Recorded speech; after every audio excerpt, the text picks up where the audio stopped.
The eighth article of evidence against Meister Eckhart reads, "Those who are not desiring possessions, or honor, or gain, or eternal devotion, or holiness, or reward, or the kingdom of heaven, but who have renounced all this, even what is theirs, these people pay honor to God." I'm going to repeat this because it is not asceticism. This is not a relinquishment that leaves us in any condition of poverty. Quite the contrary. It points at a relinquishment that helps us arrive at a complete humility in spite of the garments. Now, you may know that Jesus of Nazareth wore a cloth that was obviously rather expensive in his time, and so he was garbed in something that a wealthy person would have at the point of his crucifixion. The guards tore the garment so they could have the cloth, so it was very good. So we're pointing at a different relinquishment here. However, it may well include material things also. I'm going to read it one more time for you. "Those who are not desiring possessions, or honor, or gain, or eternal devotion, or holiness, or reward, or the kingdom of heaven, but who have renounced all this, even what is theirs, these people pay honor to God."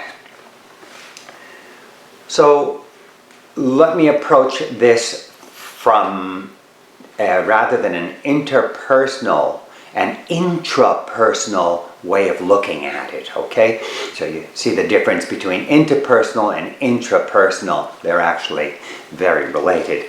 However, in our mind's eye, we are seeking, we dream, and we see ourselves in circumstances, and that's imaginally, with people. And we seek, for example, honor or redemption. We seek status. This is all occurring intrapersonally, in our mind's eye, and it outplays in our interactions with the rest of the world, our own self. The intrapersonal realities like in the dream, is imaginal. You're not in a real circumstance. We recognize it's an imaginal condition, though it certainly appears to be a circumstance. It's the same thing in the exterior or the awakened world. We're dreaming. Let's remember that we are relational. We exist in the transaction. We are not substantial, but relational. Very similar to the dream when you're dreaming. So this has to do with letting go and of craving for, essentially for honor and esteem. We need honor and esteem. However, the pursuit of honor and esteem can delude us, where we believe that happiness abides in honor and esteem, when in fact happiness abides in humility and actually experiencing infinite compassion, seeing yourself in all other things and loving yourself. Ooh. recognizing the savage rule of existence and pitying, in a sense, that sacrifice that is existence. So we've talked about the eighth article of evidence, and hang in there. Let's continue to chew over the mystic.